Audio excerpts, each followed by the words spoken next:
한국의 살인사건 114번째 사건입니다. 114회. 와. 야, 참 잘 가네요, 시간. 이게 네. 우리 방송은 이미 나갔지만 우리가 새해 들어서 방송하는 건 오늘이 이게 처음이네요. 그렇죠? 녹화하는 날은 녹화, 처음. 네. 그래서 참 교수님 신기해요. 벌써 저희가 19년에 시작했나요? 19년. 아니죠. 2018년 9월에 했죠. 9월에 첫 방송. 와. 맞아요. 8월에 첫 녹화. 맞아요. 와. 맞아요. 예. 세월이 뭐 유수같이 흘러가요. 그래서 이 숫자를 볼 때마다 저는 네. 이 매번 준비할 때 이 숫자를 볼 때마다 114주구나. 그렇지, 115주구나. 114주. 네. 이런 생각을 하는데 진짜 114주를 여러분들과 함께 했습니다. 114번째 사건은요. 아산의 윤할머니 살인 사건입니다. 윤 씨 할머니. 네. 뭐 용화동 윤할머니 사건으로도 맞아요. 나오기도 합니다. 이 사건은 2012년에 예. 있었던 사건입니다. 2012년이면 9년 전이네요. 네. 2012년 2월 19일 날이에요. 이게 일요일이더라고요. 일요일입니까? 네. 내가 날짜만 써오면 우리 유니 프로파일러가 꼭 요일을 찾아오더라고. 이게 프로파일러 할 때 항상 맞아, 요일. 습관이 돼가지고. 그리고 사실은 경찰이 또 음력도 찾죠, 원래. 네. 이게 발효일 음력도 네. 찾아요. 그리고 그다음에 일기도. 맞아요, 날씨도 다 찾고요. 날씨도 써요. 막 그때 바람이라든지 막 맞아요. 기상 상태 다 맞아요. 찾아보거든요. 그렇습니다. 2012년 2월 19일 날 충남 아산시 용화동에 있는 할머니 그 윤 씨인데 71세예요 그 당시에. 네. 그 할머니를 찾아왔던 손자 김 씨가 네. 그 당시에 17살이라고 그래요. 손자 김 씨가 깜짝 놀랐다는 거예요. 왜 깜짝 놀랐냐면 할머니는 어디에도 보이지 않아요, 집에. 네. 한참 찾았는데도 안 보여요. 그런데 집 앞에 곳곳에 핏자국이 많이 남겨져 있어요. 핏자국이. 네. 그러니까 17살 먹은 손주가 왜 이 손주가 왔냐면 이 손주는 그 유학 가려고 이제 마지막 할머니 인사하러 갔었던 거예요. 맞아요. 유학 가기 전에. 그래서 놀래가지고 빨리 저 아산경찰서로 신고를 하게 되는 거고요. 네. 경찰이 바로 출동했겠죠. 그래서 지방 곳곳에 이제 누미놀 시약 배포 당연히 했겠죠. 네. 거기로 마당이라든지 기둥 툇마루에서 다량의 비산혈을 발견하는 겁니다. 네. 이제 손자는 경찰서에 신고하면서 빨리 와주세요. 할머니가 이때는 그냥 사라졌대요라고만 그렇게만 했대요. 생각한 거죠. 네. 그래서 경찰이 가보니까 일단 뭐 혈흔 자국이 보이니까 이러면 경찰은 네, 루미놀 반응을 했는데 특히 여기 지금 비산혈이라고 했잖아요. 예, 예. 이 낙하혈처럼 조금씩 떨어진 게 아니라 비산혈은 흩뿌린 혈흔이거든요. 공격받은 거죠. 네, 다량의 혈흔이 있을 때 가능한 건데 그렇기 때문에 경찰은 이게 실종이 아니라 가출이나 아니라 막 범죄와 관련돼 있겠구나 타살일 가능성을 좀 높게 봤던 것 같아요. 그래서 주변에 이제 많이 탐문을 하게 되는 거죠. 또 혹시 또 현장에 이렇게 마당이라든지 기둥이라든지 툇마루 뭐 이런데 비산혈 흩뿌려진 피가 발견됐으면 공격받으면서 네. 흘린 피거든요. 네. 그러니까 이거는 경찰은 손주한테는 또 가족들한테는 섣불리 말하지 못하지만 아마 심정적으로 이건 강력 사건이라고 인식을 했을 겁니다. 네. 이거 큰일 났다. 그러면 집만 뒤지는 게 아니죠. 네. 대문부터 시작해갖고 그 주변을 넓게 잡아서 수색을 다 하고 이제 검사를 하는 거잖아요. 네. 그 대문에서 인근 그 야산이 이렇게 있나 봐요. 야산 쪽으로 난 길을 쭉 따라가다 보니까 경찰이 한 200m 정도 올라갔는데 거기에 혈흔이 또 발견돼요. 네. 그거 채취했어요. 근데 진짜 약간 좀 다르다라고 생각이 드는 게 보통 집안에서 공격당한 게 아니라 지금 여기는 마당과 기둥 툇마루 네. 바깥에서만 비산혈흔이 발견이 되고요. 또 이 집에서 200m 떨어진 이 지점에서 또 혈흔이 또 발견된 거예요. 그러면 이게 이제 경찰은 그때는 이거 시신 옮기는 과정에서 문제 생긴 거 아닐까. 집에서 살해하고 피 흘리는 사람을 끌고 한 200m 정도 가서 시신을 옮기는 과정에서 떨어진 피로 이렇게 인식할 수 있어요. 네. 그래 아마 그 피는 비산혈 아닐 거예요. 그렇죠. 그러다 보니까 이제 대충의 시나리오는 나오잖아요. 그렇다면 이게 누가 저지른 범죄일까를 보는데 그럼 할머니가 어떤 분인가? 그렇죠. 당연히 할머니 이제 알아봐야죠. 살펴보게 됩니다. 그래서 할머니는요 젊은 시절에 남편을 여였대요. 예, 예. 자녀가 4명이 있는데 그 4명을 다 홀로 키우셨대요. 아유, 대단하신 분이에요. 그리고 더 대단한 거는 그 후에는 그 집 근처에 살았던 친모가 아마 치매가 있었나 봐요. 그러니까 할머니의 할머니. 할머니의 엄마. 할머니의 엄마. 어. 88세네. 네, 그분은. 네 노모신데 또 치매가 있으셨는데 그 또 어머니도 다 모셨다고 해요. 아이고, 대단한 할머니예요. 주변에서는 효녀라고 소문이 나 있었던 분이라고 하시더라고요. 이거는 뭐 사건 전반 우리가 지금까지 살펴본 바에 따르면 이거 볼 것도 없이 살인 사건이죠. 네. 그럼 경찰은 살인 사건으로 규정하고 수사를 시작하는 게 맞습니다. 네. 네. 일단 여기가 또 외곽진 데다 보니까요. 뭐 CCTV나 이런 거 좀 없어서 제일 먼저 탐문. 이웃집 봐야죠. 네. 탐문을 좀 중점을 했더니 할머니가 이틀 전입니다. 이틀 17일 전, 날. 네, 금요일이에요. 금요일 날 음. 어떤 집에서 그 마을 주민 집에서 같이 저녁 식사를 했대요. 시골이니까 이제 이렇게 식사도 같이 하고 그러시나 봐. 그런가 봐요. 그러고 나서 한 저녁 8시경쯤에 아유 나 집에 가야 돼. 드라마 봐야 되니까 나 집에 간다. 이러면서 가셨다. 네. 간 게 마지막 할머니를 목격한 그러면 흔적이라고 마지막 하더라고요. 할머니의 행적은 이틀 전이네. 네. 2월 17일 날 20시. 그때까지 할머니를 본 사람이 있는 거고 그 이후로는 할머니를 본 사람이 없는 거예요. 그렇죠. 19일 날 손자가 올 때까지. 네. 그러면 이 범행 시간은 이렇게 잡으면 되겠네. 2월 17일 20시부터 네. 손주가 들어왔던 2월 19일 날 몇 시인지 모르겠어요. 그 시간까지. 네. 오전 중이죠, 그게. 네, 오전. 오전입니다. 네. 그때까지 이제 사이에 이 사건이 발생한 거로 이제 보이는 거예요. 이 할머니 집이 근데 그 인근에서도 좀 외딴 집인가 봐요. 네. 그 중에서도 그 인근 야산에 공동묘지가 있는 그런 한적한 마을이라고 그래요. 또 CCTV도 없고요. 네. 또 목격자도 당연히 없겠죠. 거기는. 그럴 때 진짜 사실 많이 깜깜하죠, 난감하잖아요, 이거. 교수님. 그래서 이럴 때는 집 안에 있어 단서를 뭐 많이 없어진 거 있나도 봐요. 네, 없어진 거 그리고 할머니가 어떤 분인가, 할머니가 친분 관계가 있는 사람들, 뭐 할머니의 원한 관계 있는 사람들 피해자 수사를 이제 중점적으로 하게 되는데요. 이때 할머니 집에서 일기장이 하나 발견이 돼요. 장롱 속에서. 네. 그러니까 할머니가 71세인데 할머니가 또 일기를 쓰셨어요. 굉장히 꼼꼼하신 분 같아요. 꼼꼼할 뿐만 아니라 20대 때는 사실 국어 모르시는, 한글 모르시는 분들 꽤 그러니까요. 있는데 일기장을 썼는데 네. 그게 본인이 특별한 날에 어떤 기억이 필요할 때 이거 써놨대요. 네. 특별한 날. 그러니까 뭐 이제 이런 거겠지 뭐. 나 이제 이제 나하고 가까운 윤희가 오늘 내가 뭐 빵을 먹는데 나보다 몰래 한 개 더 먹었다라든지 2개 더 먹었는데. 2개 더 먹어. 그럼 더 충격이지. 네. 뭐 이를테면 이제 뭐 이렇게 특별한 어떤 기억이 있는 날, 이런 날의 어떤 기억 같은 거 이런 거를 메모 형태로 노트에다가 쭉 적어놨던 모양이에요. 그리고 삶의 흔적이죠. 할머님이 약간 서정적이신 분 같은데. 시도 썼다고 그래요. 네. 그러신 것 같아요. 글 쓰시려면 그러니까 글에 대한 재주도 있고 글에 대한 어떤 그 그리움이 있는 분 같아요.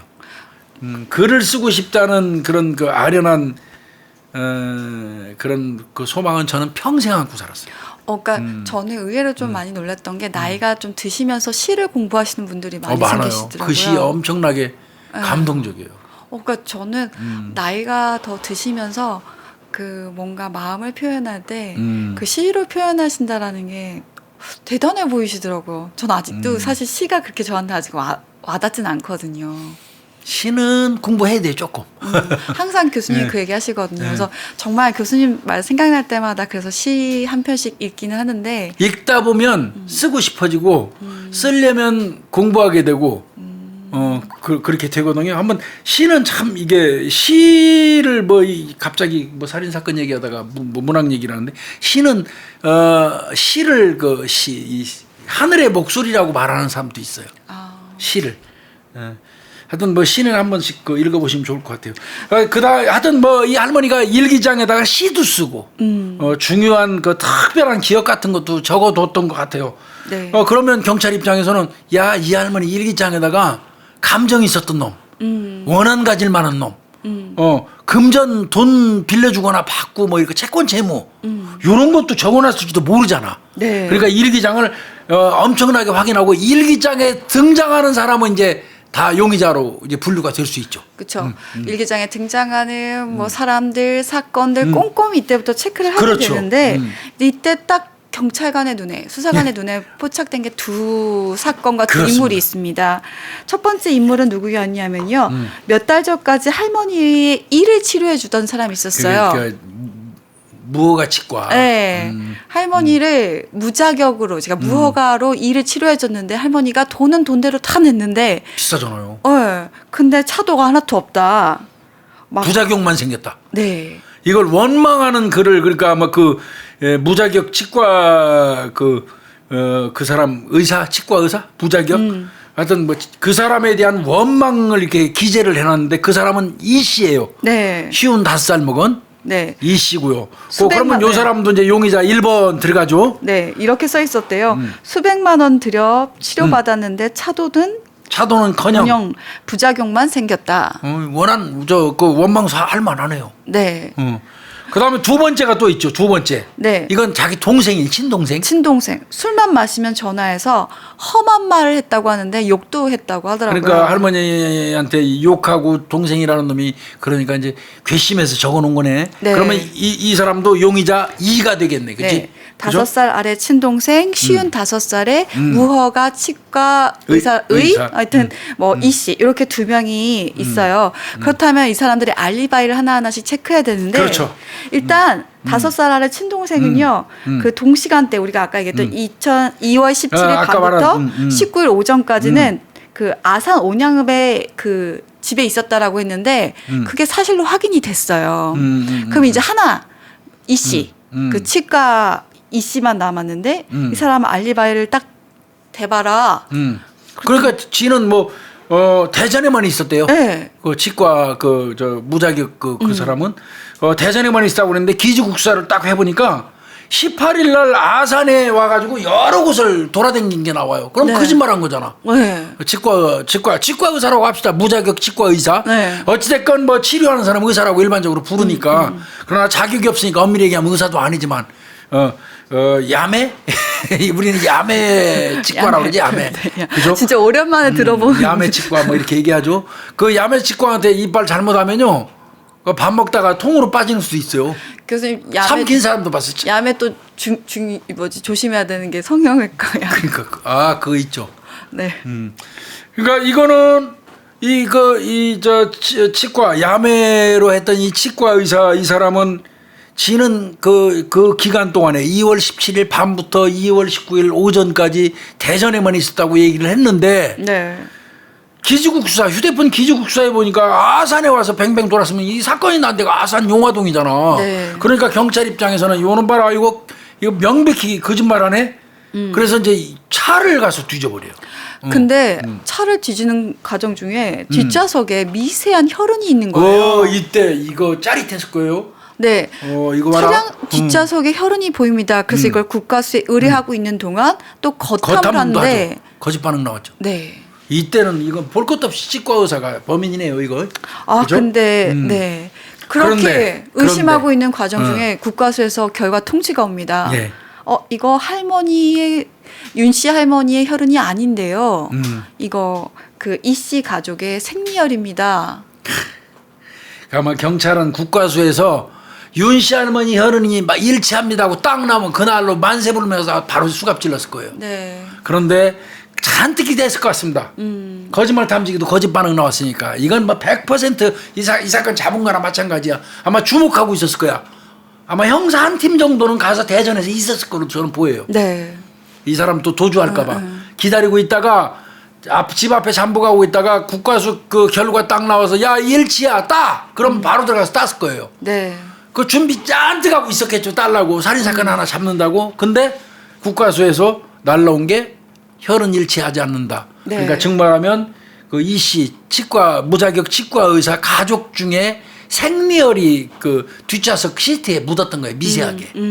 그러니까 여기서 멍해졌겠죠. 경찰 입장에선.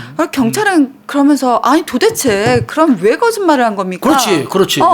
알리바이 뭐 굳이 거짓말로 될 이유가 뭐 없을 텐데 그랬더니 이 사람이 눈물을 흘렸대요. 그러면서 이 씨가 눈물을 흘리면서 사실 내가 사생활 때문에 이거 가족한테 들키게 될까 봐 거짓말했다. 불륜했구나 불륜. 네, 이 사생활이 바로 교수님 얘기하는 불륜. 그러니까 아유, 그러면 2월 17일 밤부터 2월 19일 오전 사이에 내연녀 만나고 있었던 거네. 이 무자격 치과가 남의 이빨 엉터리로 빼고 저 치료 안 시켜줘 갖고 할머니 고통 준 사람이 그 돈 받아가지고 내연녀하고 훌렁거리고 있었던 거네요. 내연녀 아산에 있었나 봐요. 그런 거지. 아산에 있는 내연녀 만난 거지 뭐예요. 아휴. 그 불륜 사실이 두려워서 거짓말을 했다. 그냥 귀싸대기 때리고 싶을 거예요 아마 수사팀이. 그래도 이거 뭐 허탈해도 어쩔 수 없는 거지 뭐. 그렇죠, 그럼요. 네, 일단 범인이 아닌 걸 밝혀낸 것들 의미가 있다라고 할 수 있는데요. 그러면서 어쨌든 그럼 다시 현장으로 또 돌아갑니다. 다시 더 돌아가야지 뭐. 철저하게 현장 주변을 조사를 해야 되는데 인근 이제 장소 정밀 수색해야지. 네, 그러면 또. 네. 그러고 나서 일주일 이제 그러니까 할머니가 사라진 거를 알고 나서 일주일이 경과됐을 때. 할머니 집에서 한 차량으로 15분 거리를 가는 그 거리가 있어요. 송악면 온양천 근처에 공터가 있는데 거기에 타다만 할머니 옷이 발견됩니다. 아이고. 그리고 할머니의 오른쪽 슬리퍼. 예. 그리고 그 슬리퍼에서 DNA가 하나 도출됐는데 이제 그게 범인일 가능성이 높아 보이나 봐요. 네. 근데 그때까지 이제 뽑아봤던 DNA랑은 일치하는 게 없어요. 그래서 좀 안타깝긴 했지만 범인의 DNA라고 일단 추정은 하게 됐던 거죠. 그때는 이제 왜 그러냐면 그 당시에 DNA 유전자 은행에 등록돼 있는 사람하고 대조가 안 되는 거니까. 네. 그러니까 그 당시까지는 이 범인이 할머니를 혹시 살해했다면 살해한 범인이 그동안 강력범죄를 저지르지 않았던 거예요. 그러니까 DNA 유전자 은행에 이 등록이 안 돼 있는 거죠. 그죠? 네. 그런데 뭐 DNA 유전자 은행 따질 것도 없어요. 왜 그러냐면 그렇지. 유전자 은행이 이게 2012년 사건이고 유전자가 2010년이니까 그때부터 뭐 2년치밖에 없어요. 안 모아졌단 말이에요. 네, 2년치. 그러니까 좀 아주 적었어요. 그리고 그때는 범죄 자체가 제한돼서 일단은 그렇죠. 네, DNA를 DB가 갖춰져 있는 상태였었어요. 그러니까 뭐 일단 약간 수산 답보 상태였었어요. 네. 그러니까 경찰이 할 수 있는 일을 다 하게 되는데요. 그때 가족들하고 협의해서 그럼 아직까지 할머니 시신이 없다 보니까 뭐 그렇죠. 실종자를 찾습니다라는 우리가 그 옷만 찾은 거죠 지금. 네. 공터에 옷 태운 거하고 오른쪽 슬리퍼. 슬리퍼 하나고. 그래서 그러니까 시신 찾으려고 이제 현수막 거는구나. 실종자를 찾는다라는 현수막 수십 개를 그 근처 아산 시내와 아산 그 현장 발생 그 몇 군데에다가 이렇게 현수막을 설치하는데요.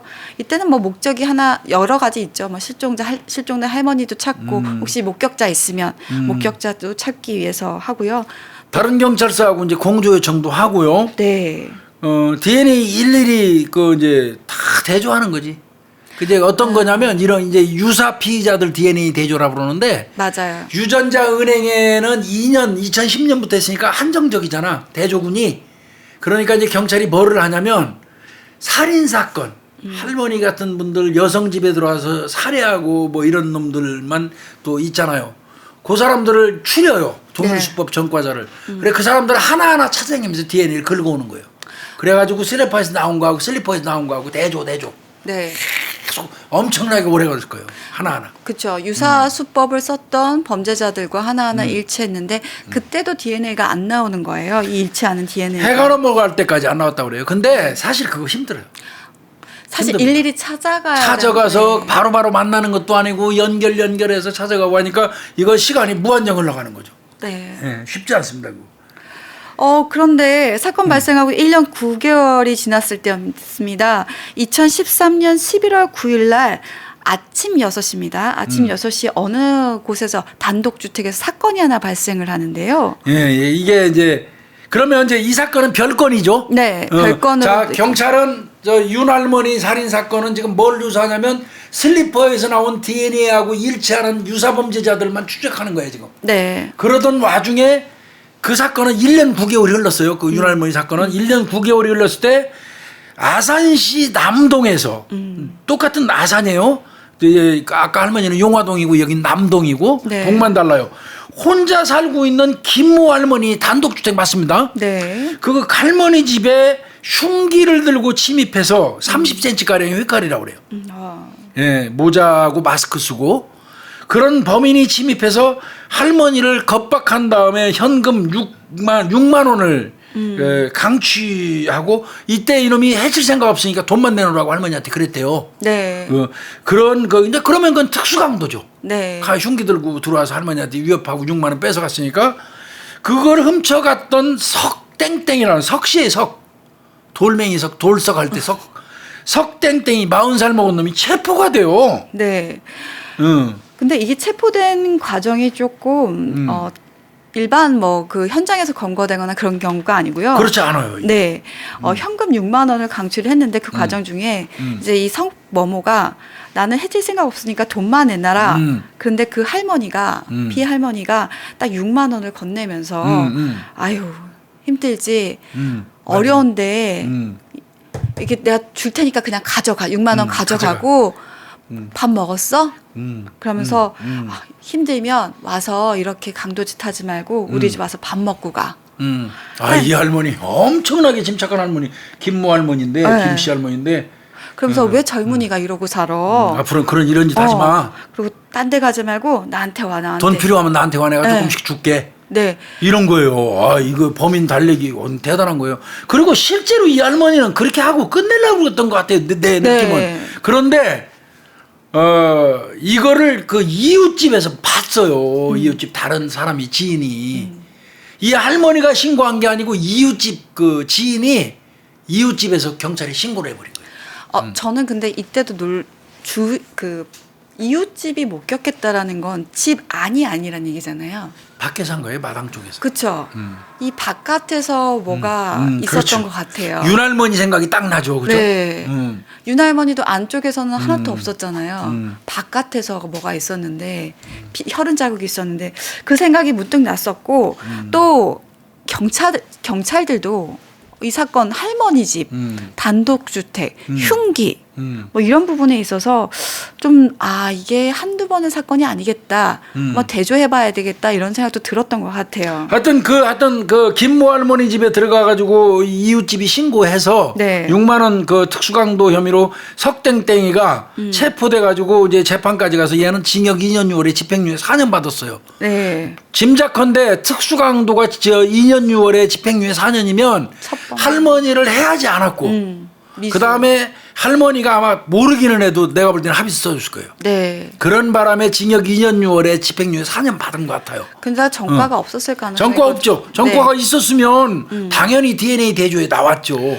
그러니까 2년 6월 받은 것 같아요. 그런데 이제 이 사건 이제 이렇게 끝났어요. 이 사건은. 네. 끝났는데 이거를 지켜보던 내가 이 사람 알아요. 이현경이 네. 아산경찰서 강력 2팀의 이현경이 네. 이 이현경이가 촉이 좋은 사람이에요. 그리고 집념이 있는 사람이에요.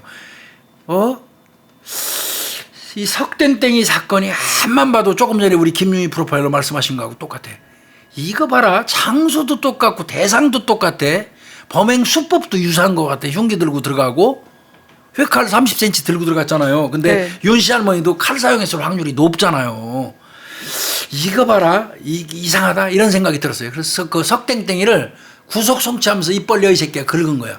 DNA 채취한 거예요. 그걸 국과수에 한번 보내봤어요. 네. 밑자 본전이잖아요. 보냈어요. 결과 어떻게 나왔습니까?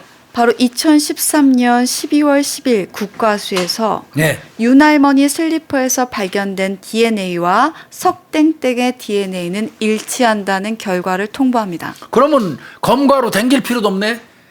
이미 김씨 할머니 집에서 강도 항고로 지금 구속된 상태잖아. 그래도 경찰에서는 이 DNA만 가지고는 안 되니까 보강 수사를 합니다. 그렇죠. 일단은 신병 확보돼 있으니까. 네. 신병은 이제 아마 이거 분명히 검찰에 통보했을 거예요. 검찰에 통보해서 혹시라도 무슨 사유회에서 형집행정지나 뭐 이런 걸로 나가게 하면 곤란하니까. 네. 미리 연락 아마 검찰에다 해가지고 교도관까지 다 연락이 됐을 거예요. 딱 통제해놓고 이제 신병 확보해놓고 자 완벽하게 증거 이제 윤할머니를 죽였다는 증거 찾아야죠. 네. 그래 이제 그때부터 이제 수사 시작하는 거예요 또. 제일 중요한 거는 바로 2012년 2월 17일 네, 밤 8시부터죠. 그리고 19일 오전까지 알리바이겠죠. 그럼 이제 석땡땡이 동선을 까봐야지. 네. 핸드폰. 휴대폰 통화네요. 네. 그다음에 통화네요. 그리고 뭐 여러 가지들이 있다면 차량 같은 것도 있을 수 있으니까 한번 보는데요. 이때 동선이 바로 발생 장소에 있었던 게 확인이 돼요. 그리고 또 차량을 수색을 하면서 꼼꼼히 수색을 해봅니다. 근데 골 때리는 거는요. 분명히 이거 연락이 됐었을 거란 말이에요. 이 사람이 용의자라고 국과수에서 이거 DNA 일치하기 때문에 우리가 더 수사해 볼 테니까 이거 이 사람 나가면 안 됩니다. 이런 얘기가 되고 그 얘기가 됐을 것 같은데 이게 어떤 경리에서 빠그러졌는지 모르는데요. 그 사이에 얘는 집행유예 받고 나와버려요. 네. 이게 그래서 지금 제 생각은 이거 일반적이라면요. DNA 일치한다는 말 나오면 검찰 통해서 법원까지도 우리가 사실은 연계하거든요. 제가 알고 있는 그 상식에 의한다면 그런데 이거를 DNA 일치해서 수사한다는 말을 검사한테 안 했을 가능성이 높아 보이는 거예요. 왜 교수님이 이렇게 말씀하시냐면 이게 이해가 안 가더라고요. 제가 조사하는 과정에서. 네, 저도요. 이렇게 검거가 됐고 강도 미수 사건이라고 하더라도 특수강도 미수라고 하더라도 그럼 전 안에서 교도소 안에서 이 사람이 뭐 얘기가 될 줄 알았는데 읽다 보니까 체포가 됐다는 거예요. 그래서 체포는 보통 바깥에서 있을 그러니까, 때 하는데 이 사람이 바로 출소된 날 출소된 날 잡혔어. 네. 어. 그래서 그럼 그 연락이 미리 안 된 거예요. 그래서 난 교도소에서 왜 나왔지? 구치소에서 왜 나왔지? 이 생각이 딱 들더라고요. 이게 이제 제가 다시 말씀드리지만 DNA 슬리퍼에서 나온 DNA하고 그 석땡땡이의 DNA가 일치한다는 사실을 딱 알으면 사실은 담당 형사가 검사한테 얘기하거든요. 네. 이 사람 그 DNA 일치해서 지금 여죄 수사 중입니다. 그 얘기해주는 그 이유는 검사한테 알고 참고해서 혹시라도 그 미리 들어간 특수강도죄 형집행정지 같은 거 없게. 네. 또 검사가 법원하고도 연계할 수 있어요. 중간에 못 나가게. 근데 아마 이게 내 판단컨대 일반적인 그 우리가 하는 수사 시스템을 안 했어요. 이현경이가. 검사한테 안 했을 가능성이 많아요. 근데 그렇다면 얘기 안 했을 가능성이 많아요. 통화 내역 확인을 가능하나? 예, 근데 이게 안 했을 가능성이 많아요. 했다면 이렇게 이 사람이 그 2014년 1월 8일 날 집행유예 재판을 받고 나오질 않아요, 이게. 하긴 그러니까 긴급 체포가 됐구나. 그러니까 1월 8일 날 경찰에서는 수사하다 보니까 얘 계속 수시로 체크를 하고 있었겠지. 네. 얘 지금 저 석방 집행유예로 나갑니다 하는 거 교도관을 통하고 누구를 통해서 알았겠지. 그러니까 바로 그 저 아산시 좌부동 집으로 가서 그냥 바로 따버린 건데 그래서 아마 제 생각건대로는요. 이 경찰 측에서 검찰 쪽에다 얘기를 안 했을 것 같아요. 얘기를 했었으면 그 조금 달라졌을 거예요, 이게. 어찌됐건 이거는 통화 내역 같은 거 확인하는 과정에서 말 안 하고 자료만 수집해 놓고 얘가 석방되는 날 기다렸다 따버린 거예요. 집행유예 받고 나오자마자. 근데 그것도 저는 사실 하나의 방법일 수 있다라고 생각하는 게 부인했을 때 이 사람이 준비하고 있는 것과 그냥 긴급 체포가 돼서 준비할 시간, 이것에 대해서 준비할 시간이 없는 것과는 좀 다른 문제고. 근데 교도소에 있잖아요. 그렇죠. 교도소에 있어도 또 누군가를 통해서 증거인멸 시도는 얼마든지 할 수 있어요. 그리고 이제 증언에 대한 뭐 자기 그렇지. 진술에 대해서 그런 부분 때문에 아예 그냥 일치한다는 거 알으니까 너는 교도소에 있건 나오면 나오는 대로 잡건 그러면 된다 생각하고 그 사이에 우리는 완벽하게 네가 범인이라는 거 그거만 우리가 조사하겠다 이랬을지도 모르겠어요. 근데 제가 생각할 때 이현경이는 그러고 남을 사람이긴 해요. 그 꼼꼼하고 수사 잘하는 사람인데 하여튼 이놈이 그 김씨 할머니 집 사건 일으켜가지고 수감돼 있는 동안에 슬리퍼에서 DNA 채취한 거 일치한다는 거 찾았고 그거 말고 그놈의 동선 휴대폰 위치 추적 이런 걸로 증거 많이 확보한 거예요. 그것만 가지고도 윤씨 할머니 살인사건 기소하는데 무리 없는 거야. 딱 준비해놨다가 교도소에 있으면 교도소에 집행하면 되고 이놈이 겨나오니까 나오자마자 그 다음날 가서 따버린 거예요. 그냥 집에서. 긴급 네. 체포해버린 거 아니에요? 그냥. 근데 강도살인 사체 은닉죄로. 그쵸. 근데 이 성모모는 음. 나 전혀 그런 일 없어요. 뭔 얘기예요? 라고 하면서 범행을 당연히 부인하죠. 네. 그러니까 이제 이쪽에서는 그래? 근데 너 지금 보니까 넌 뭐 슬리퍼에서 니거 왜 나왔어 이 새끼야? 그거. DNA 나왔다. 너 그러고 휴대폰 통화해 보니까 너 이 새끼야 그때 아산에 있었더만 이 새끼야. 이거 다 나오겠지. 자, 너 그렇게 결백하다면 거탐할래?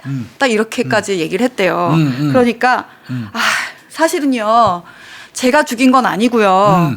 다른 사람이 그날 2월 18일 날 새벽에 내가 승용차 타고 그 집 앞을 막 가고 있는데 아니 모르는 사람이 딱 와서 나한테 딱 차를 세우더니 차를 세우더니 저 물건 나르는 것 좀 도와주세요 라고 했다는 거예요. 그래서 그 물건을 날랐는데 그게 할머니 시신 같다. 말 같지도 않은. 난 안 죽였다. 난 도와만 줬다. 이렇게 진술했답니다.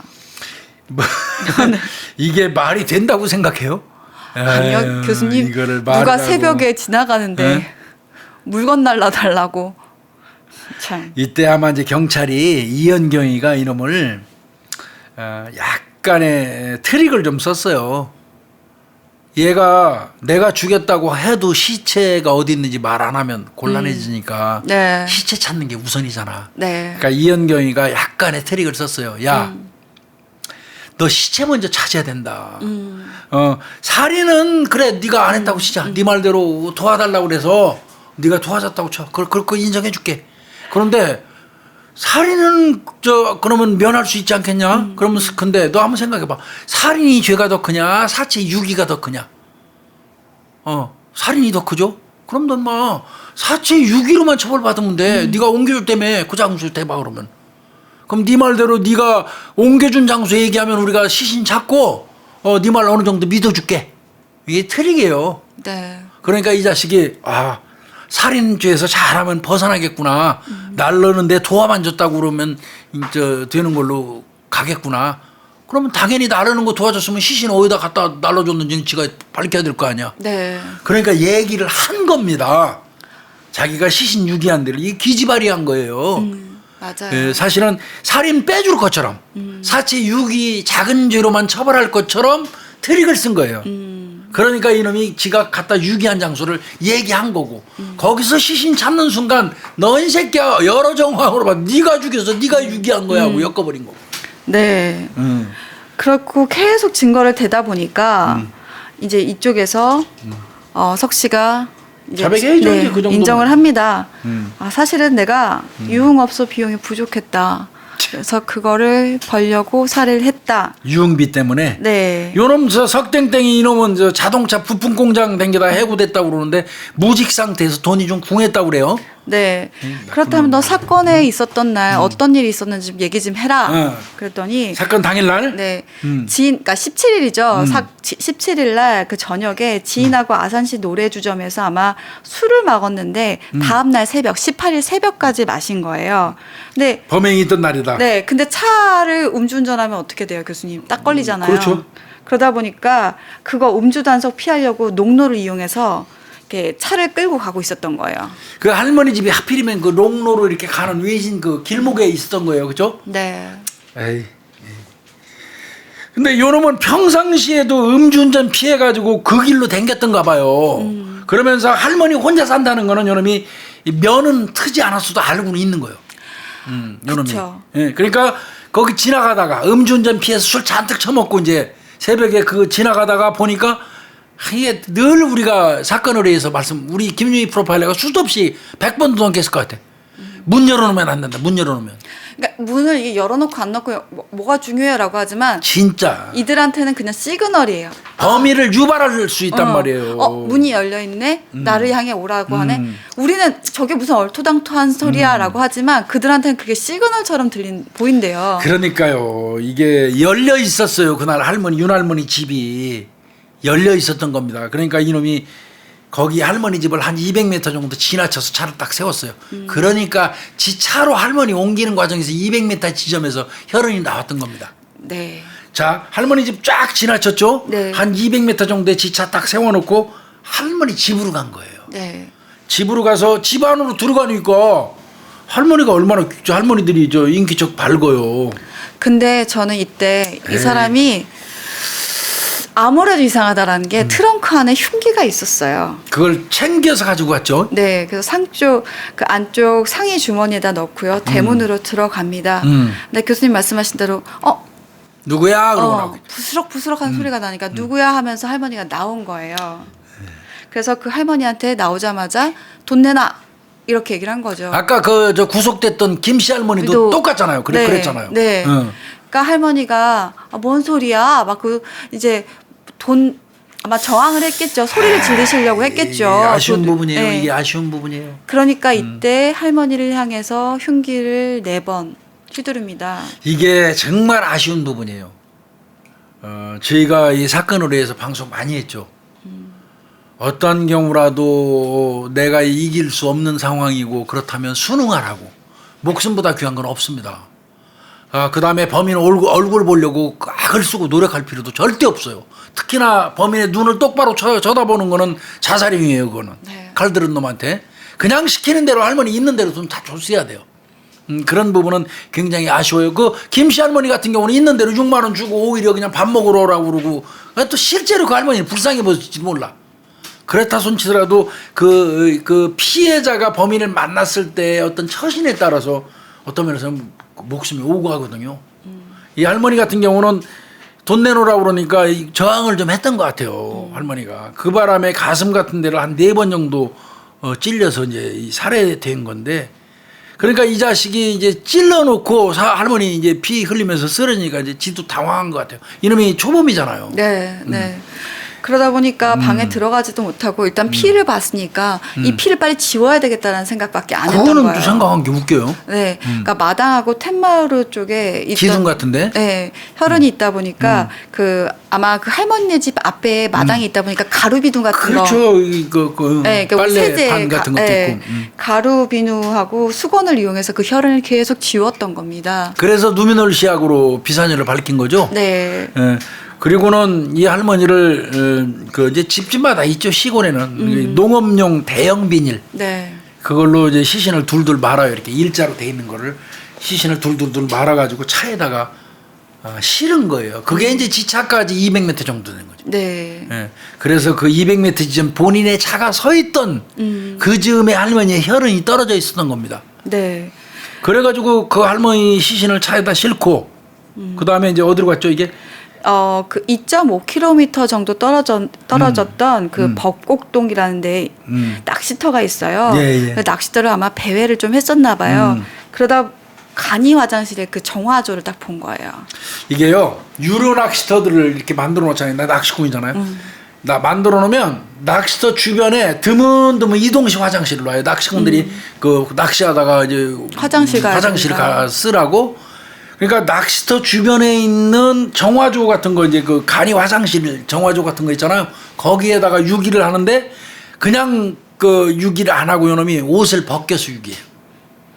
할머니 인적사항도 잘 밝혀지지 않고 빨리 누가 그리고 빨리 그 시신이 이제 부패하라고. 그래서 옷을 벗겨서 알몸으로 만든 상태에서 그 간이 화장실 정화조에 유기를 한 겁니다. 네, 이게 2월 18일 날 05시부터 6시 사이라고 그래요. 네. 그리고는 이제 옷 벗겨서 넣고 그다음에 05시부터 6시 사이에 이제 벗긴 옷 뭐 이런 거 있잖아요. 슬리퍼 이런 거를 이제 아까 얘기했던 온양천변으로 가서 소각을 했던 겁니다. 네. 사실 저희 할머니도 시골 사시잖아요. 우리 할머니 뭐 주택가에 사는데 할머니 이제 찾아가서 할머니라고 소리를 하면은 할머니가 저희 할머니 귀도 좀 안 좋으시지만 얘기를 할 때 소리가 엄청 커요. 그러니까 본인 귀가 잘 안 들리니까 내가 잘 안 들리면 그러니까 목소리가 클 소리가 크게 나와요. 내 목소리 들으면서 말해야지. 네, 그러니까 이게 가끔 할머니들이 이렇게 뭐 소리를 지를 때 범인이 되게 크게 느껴지는 것 중에 하나가 그건 것 같아요. 할머니들도 소리가 또 되게 크게 하다. 그러니까 범인은 불안하지. 네. 신경 쓰이고 네. 막 소리 지르니까. 그러니까 또 할머니들 혼자 사시면 이게 무서우니까 더 그리고 화들짝 놀라시거나 이렇게 꾸짖는 태도로 얘기를 하세요. 맞아요. 그래서 가끔 우리 할머니한테도 저희 할머니도 100% 도둑 들어오면 이렇게 소리 지를 분이시거든요. 안 돼. 그러시면 안 된다고 알려드려. 이 할머니들한테 우리 구독자님들도 혹시 이제 그런 일은 없어야 되겠지만 그 구독자님들도 할머니들 뭐 이렇게 있으시면 얘기해야 돼요. 네. 할머니들한테 소리 지르고 대응하는 거 절대 아니고 그다음에 할머니들은 평상시 언어로 얘기하시는 거지만 본인들 귀가 안 들리니까 원래 이제 목소리 톤이 높아져 있어요. 맞아요. 근데 범행하러 들어간 놈 입장에서는 목소리 톤이 큰 거 자체가 본인한테 위협이에요. 범인 입장에서는. 그래서 더 불안감을 이제 지도 긴장감, 당황감을 느끼고 본의 아니게 제압하는 과정에서 칼질한단 말이에요. 네, 맞아요. 그래서 그런 거 좀 말씀해 주시는 게 좋습니다. 사실은. 그리고 제일 중요한 건 문단속 진짜. 문단속은 아마 김유희 프로파일 아까도 내가 얘기했지만 진짜 수도 없이 말씀드렸어요. 범인을 유발시킨다니까요. 문을 열어놓으면 내가 열어놓은 집에 그 이왕 도둑놈이 도둑질하러 갔다가 열려있는 집에 들어가는 게 낫습니까? 담 넘어서 힘들게 들어가는 게 낫겠습니까? 맞아요. 그럼 간단하잖아요. 열려있는 집에 들어가는 게 훨씬 낫잖아요. 그리고 여태까지 우리가 몇 건의 살인사건을 소개했지만 열려있는 집에 들어가서 범행 다 했잖아요. 그리고 면담을 하면 그 얘기를 해요. 솔직히 거기도 문단속 안 한 책임이 있지 않냐라고 얘기를 해요. 오히려. 그러니까 자기네들도 피해자들 범인 새끼들이 꼭 그 얘기하더라고. 피해자들한테 오히려 막 그 피해자도 잘못했잖아요. 왜 문 열어놓냐고 나를 들어가게 했냐고. 네. 웃기는 새끼요. 아, 나 진짜 그 얘기 듣는데 황당. 그럴 때는 하는 방법이 있어요. 그거 내가 가고 황당한 그 가끔 그런 게 있더라고요. 성범죄자 새끼들을 잡으면 치마를 짧게 입어서 뭐 어째서 이렇게 얘기하더라고요. 화장 야하게 해서. 화장을 야하게 해서. 한밤중에 돌아다녀서 술 먹고 돌아다녀서. 그래서 이제 그런 때는 형사들이 어떻게 하냐면 갑자기 귓방망이 때려줘요. 딱 소리 나잖아요. 왜 때려요? 그러면 네가 저 얄밉게 생겨서. 그래서 야뭐너 약 입어서 그 성폭행했 때문에 이 새끼야. 너 귀샤대기 맞은 거는 네가 저 얄밉게 생겨서 맞은 거야 이 새끼야. 그거 할 말 없지 뭐. 지금 이제 그렇게 하면 안 돼요. 옛날에는 그랬어요. 네. 옛날에는 있는 힘을 다해서 여기서부터 풀스윙 했습니다. 풀스윙. 이 턱주갈이 날아갈 정도로. 차라리 그거를요. 꼭 수사관분들이 그걸 적어 놓으세요. 했던 말들을. 맞아요. 그놈들 뭐 공식 뻔해요. 그래서 하여튼 문 열어놓는 거. 뭐 이건 단독주택이건 아파트건 다 마찬가지예요. 맞아요. 통틀어서 주거지에 문 열어놓는 거 이건 진짜 위험하고 범인들을 끌어들이는 행위하고 비슷하다고 인식하시면 되고요. 할머니들 부분 관련돼서는 오늘 김유희 프로파일 중요한 얘기 해주셨어요. 나도 그 생각은 늘 했는데 내가 자꾸 까먹고 그랬는데 할머니들이나 할아버지들이 목소리가 워낙 톤이 커요. 왜? 본인들 귀가 잘 안 들리니까. 그러다 보니까 범인들한테 위협적으로 느껴지고 그래서 범인들이 빨리 제압하려고 할머니 할아버지 그 공격하는 경우가 많아요. 그리고 할머니 할아버지들이 돈을 되게 아끼세요. 그리고 그 돈에 대한 애착. 안 주시더라고. 그냥 팍팍 주셔야 돼요. 있으면 있는 대로 다 털어주고 야 이놈아 이거 다 가져가라고 줘야 돼요. 그래서 아까 김씨 할머니 그 할머니 같은 경우 6만 원 아마 이제 주머니에 있던 거 다 털어준 것 같아요. 그러면서 더 이상 또 해코지 할까봐 그것도 불안하니까 이런 짓 하지 말고 다음번에 돈 필요하면 나한테 오고 가끔 우리 집에 와서 밥 먹어라. 이러니까 이게 석땡땡이 이 새끼가 그래도 전과로 찌들은 놈은 아니니까. 근데 이미 이 윤할머니 죽이고 두 번째 범행이었기 때문에 잘못하면 그 할머니도 죽었어요. 그러다가 흉기를 들고 다니는 것 그러면, 자체가.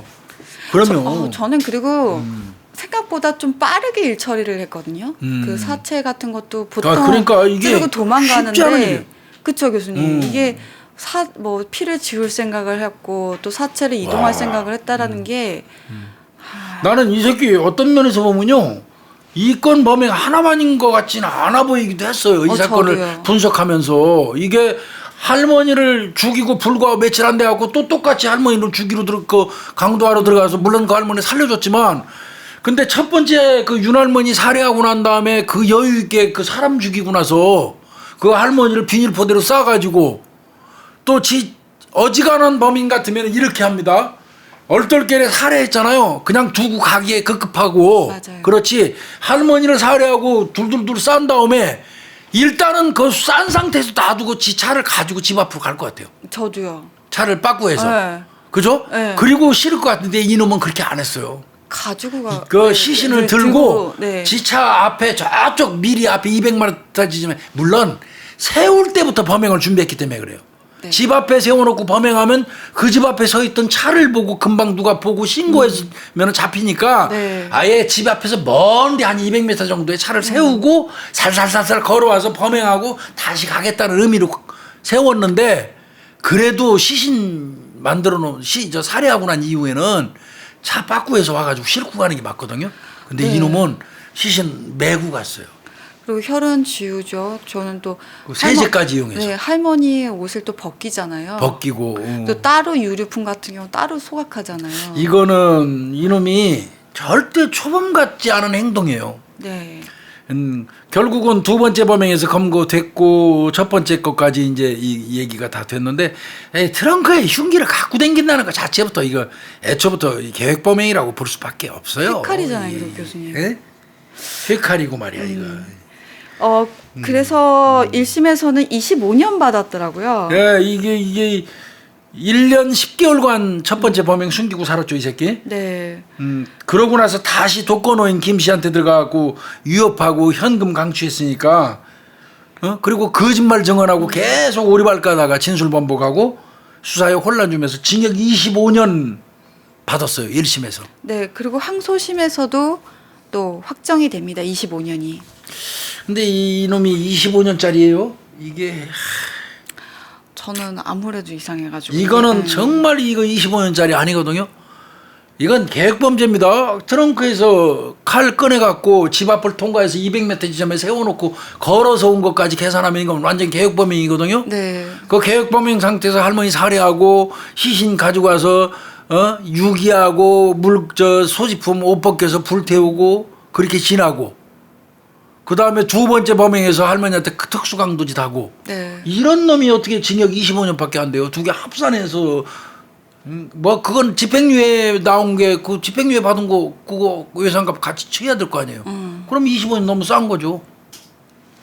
근데 이거 징역 25년에 항소심도 그대로 유지가 됐다고 그러니까 하여튼 뭐 그 부분은 뭐 그렇다고 치고요. 하여튼 이 새끼는 뭐 지금 우리가 방송을 하는 이 순간에도 이건 못 나오죠. 이 새끼 몇 년까지 살아야 되나 이거? 25년이니까 14년 네. 2014년부터 25년 39년? 2039년 2039년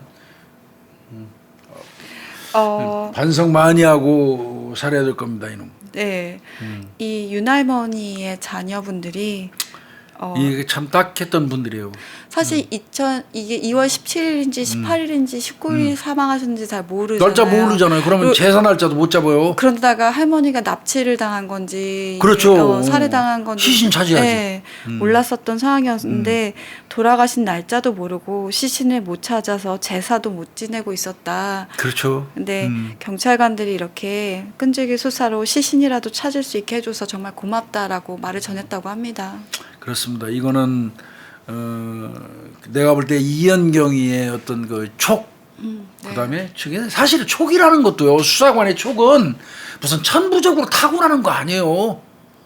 그냥 노력하는 사람한테 노력에 의해서 부여되는 맞아요. 부과되는 그런 어떤 뭐라고 할까요? 효과 뭐 이런 거라고 봐야지. 촉이라는 게 무슨 뭐 내가 태어날 때부터 무슨 뭐 신의 무슨 전기를 받아갖고 그런 거 아니거든요. 이게 뭐 이현경이 촉으로 잡았다 뭐 이렇게 얘기하는데 촉보다는 집념이죠. 네. 해결하겠다는 집념 이런 거 때문에 촉이 발달하고 촉에 의해서 또 유사범죄 도출을 했고 분석했고 참 수사 잘 했다는 생각이 들어요. DNA 일일이 대조하러 다니는 하고 내가 봤을 땐 제일 고생했을 거예요. 맞아요. 그리고 어쨌든 현수막도 하고 네. 할 수 있는 것들 대조하고 또 다른 경찰서에다 공조 협조까지 하고 이 모든 것들이 다 모였기 때문에 가능한 거라고 생각이 듭니다. 이 범죄자들은 이제 이런 말 해요. 피해자 돈이 많고 적음의 문제가 아니에요. 네. 범죄자들이 선택하는 거는 범죄가 용이한 대상과 장소를 선호하는 겁니다. 네. 다시 말씀드리지만 저 집에 돈이 많을지 적을지는 별로 생각 안 해요. 그건 부차적인 문제예요. 부차적이에요. 범인들 입장에서. 네. 이 집이 내가 범행하기에 좋은 집이냐 또 이 집에 사는 사람이 내가 범행하기에 용의로운 어떤 대상이냐 이거를 1번으로 본다는 거. 그러면서 요즘에 CCTV가 없는 지역을 선택하는 경우가 많아요. 많아요. 그러니까 외곽에 떨어져 있는 보안 시설이 약한 이렇게 할머니 혼자 거주를 하시거나 노인분이 사시는 곳을 타겟으로 하는 경우가 많아요. 그래서 손주들이 또는 자식들이 저 시골에 홀로 살고 계시는 부모님들한테 선물하는 것 중에서 제일 좋은 게 뭔지 아세요? CCTV예요. 물론 그 CCTV가 사후 약방문으로 쓰일 수도 있지만 분명한 거는 CCTV가 있다는 것은 범행을 하려는 범인으로 하여금 어떤 그 범죄 심리를 억제하는 기능은 분명히 있거든요. 네, 부담을 엄청 주거든요. 그래서 제 생각은 진짜 배기 하나 이렇게 정중앙에다 눈에 탁 보이게 다뤄주고요. 양옆에 짝퉁은 한 몇만 원 안 해요. 여러 개 짝퉁 그 이미테이션 다뤄주세요. 헷갈리게. 뺑 돌아가면서 그렇게 쫙 다뤄주시면 저 시골에 계시는 어머니 아버지한테 효도하는 겁니다. 네. 보통 이른 아침에 문을 여는 사람들, 그러니까 특히 여성 혼자 한 곳 아니면 주점 뭐 이런 데를 타겟으로 하는 경우가 많거든요. 근데 그 이유는 돈이 많아서가 아닙니다. 돈 아니에요. 네, 쉽게 제압할 수 있고 내가 성공률을 높이기 위한 거기 때문에 네, 맞아요. 이런 부분들을 유의를 하시면 또 좀 도움이 될 거라고 생각이 듭니다. 다시 말씀드리지만 범죄자들은 돈이 많고 적음보다 범죄가 용이한 대상과 장소를 선호한다. 네, 이건 정답이고 명언의 명언. 맞아요. 그러니까 그 부분 저 문단속 잘 하시고요. 할머니들 특히 이제 그 마당이 있으면 할머니들 있잖아요. 그 할머니들 문이 본인이 손으로 잡아당겨서 다치고 밀어서 다치게 하지 마세요. 나오면 자동으로 뚜루룩 가서 탕 다치게. 맞아요. 또 그 열고 들어가고 그 키 항상 그 목걸이에서 갖고 다니시고 자동으로 땅 다치고 자동으로 또 따야지 열리고 이렇게. 그냥 내가 열어야 다치고 이렇게 하면 안 돼. 할머니들 잊어버려. 네, 우편함에 넣지 마세요. 네, 우편함에도 넣지 마시고요. 하여튼 뭐 이 사건은 어떻게 보면 한 사람의 어떤 그 집념, 어떤 그 촉이 작용해가지고 해결할 수 있었던 그런 사건이었고 다행히 할머니가 돌아가신 날짜를 확정할 수 있어서 자식들이 억울하게 비명행사한 할머니 제사 날짜도 지킬 수 있게 됐어요. 네, 그리고 할머니의 어쨌든 시신이 정화조에 있지 않게 돼서 그렇죠. 다시 밝은 곳으로 나와서 다 또 자식분들의 자녀분들의 곁으로 가서 다행이라고 생각을 해요. 교수님 또 이 특집이라 그래야 되나? 이제 부차적으로 우리가 맨날 루미놀 시약 얘기만 해놓고 이제 루미놀에 대해서 자세히 얘기는 안 했어요. 그래서 이제 좀 설명을 드리려는데 우리나라의 루미놀 이 시약 기법이 그냥 순식간에 쫙 퍼진 거는 몇 년도부터인지 아시죠? 그러니까 사람들이 루미놀을 인식하게 그 전부터 아는 줄 알아. 네, 인식하게 됐던 게 2009년 강호순 사건이었습니다. 맞습니다. 그 강호순이 입고 있었던 회색 점퍼의 소매에서 소매 끝에서. 네, 혈흔을 발견하게 됐던 게 바로 루미놀 시약이었습니다. 맞아요. 아주 극소량인데 네. 발견했는데 피가 요만 한 방울하고 물 10,000배를 섞어도 나올 정도로. 맞아요. 네, 희석. 네. 그래서 루미놀 같은 경우는 이렇게 범죄 현장에서 혈흔을 지우거나 아니면 진짜 넓은 장소에서 아주 소량의 혈흔이 있을 때 그럼요. 굉장히 유의미한 또 시약이라고 할 수 있어요. 이게 뭐 루미놀 분말은 뭔지 모르니까 뭐 상관없고 루미놀 분말에다가 증류수를 한번 섞어서 이렇게 만들잖아요. 네. 거기에다가 또 과산화수소를 넣어가지고 희석시켜서 2번에 걸쳐서 배합을 해가지고 루미놀 시약을 만들어요. 난 그 분말 그 국가수요원들이 분말 가지고 와고 분말하고 그 증류수하고 섞고 또 한참 기다렸다가 그 섞은 거를 또 과산화수소에다가 또 섞고 이런 거 내가 봤거든요. 근데 이게 2018년 이전까지는 전량을 전부 우리가 프랑스에서 수입했어요. 설해마을 사건 때 프랑스가 큰 소리 빵빵 치고 그 까불던 거 그 이유가 있거든요. 네. 2018년 이전까지는 그 1리터당 14만 원씩 주고 우리가 사다 썼어요. 루미놀 그 약 엄청 비싸요. 그렇게 사다 썼는데 이거요. 8년 연구해가지고 2018년도에 네. 이 그 광주지방경찰청 그 임승 보건사무관 이 같이 국가수와 같이 근무하는 네, 맞아요. 과수팀하고 임승 보건사무관이 1리터당 14,000원에 살 수 있도록 해버렸어요. 네, 이때 임승보건사무관이 중점을 했던 거는 일단 1리터 14만 원 너무 비싸잖아요. 그러니까 너무 비싸죠. 네, 해외보다 저렴하고요. 또 채취 과정에서 혈흔이 DNA가 손상되는 경우가 있기 때문에 이 DNA가 손상되지 않도록 하는 거. 더 잘한 거예요? 네, 그것에 대해서 주력하면서 개발을 했다고 해요. 그래서 이 가격이 1리터에 14,000원이래요, 교수님. 그럼 14만 원 하던 거를 14,000원 10분의 1로 줄인 거예요. 이렇게 임승보건사무관 같은 사람들은 이거 대통령상 주고요. 어떻게 보면 훈장 줘야 돼. 네. 그리고 이게 실제로 그러니까 빛을 발하잖아요. 우리가 푸른색 빛을 발하는데 이게 해외 거보다 오히려 오랫동안 더 유지돼요. 훨씬 더 선명하고 오래 네, 유지돼요. 네. 그래서 이거 정말 우리 사실 옛날에 지금 할 얘기 아니지만 경찰 초창기에 우리 그 지문 채취하는 분말가루 있잖아요. 그것도 전에 그 외국에 수입했잖아요. 네. 오직 하면 그때는 과수팀이 별도로 없어하고 형사들이 저도 쫄병대 다 칠했거든요. 내가 콧구멍이 새까매질 때까지 이렇게 칠하면서 근데 이거 조금 쓰라고 얼마나 잔소리 들었어요. 맞아요. 이 새끼 뭉덩뭉덩 뿌려가지고 그게 얼마나 비싼 건데 그래서 그냥 요만큼 가져가고 이렇게 뿌렸잖아요. 그렇게 힘들게는 안 하게 만들어준 거잖아요. 네. 14리터당 14만 원 할 때 같으면 누미놀 씨약 진짜 아마 애주중지하면서 신주단지처럼 했을 거예요. 저 뿌려보고 싶어도 아유 저건 이거 너무 비싸서 전체 이 도포하는 거 굉장히 구분했을 거예요. 그래서 한정적으로 요 정도까지만 배포하자. 도포하자 이렇게 해서 여기만 칙칙칙칙 뿌리고 이쪽은 해보지도 않아서 못했을 수도 있어요. 내가 보기엔. 그리고 실제로 현장에서만 쓰이는 게 아니라 국가수유, 그러니까 현장 요원들 같은 경우는요, 자기가 안에서 또 개발해봐야 되고, 이럴 때는 어떻게 나오나 저럴 때는 어떻게 그러니까 나오나 해봐야 되거든요. 연구도 해봐야 되고, 실험도 해봐야 되는데, 이게 너무 비싸다 보면 그럴 만한 여력이 없어요. 맞아요. 그리고 예산이 한정돼 있기 때문에, 특히 과수팀에다 배정된 가격이 한정돼 있단 말이에요. 그런 부분이 좀 힘들었을 텐데 예산적으로도 이렇게 개발을 하게 되면 정말 참 좋은 것 같아요. 그러니까 뭐 지문 분말가루 우리가 스스로 개발해갖고 왕창 줄였죠. 비용 이렇게 누미놀 시약이고 만들어서 비용 줄이지 이런 분들이 사실은 애국자예요.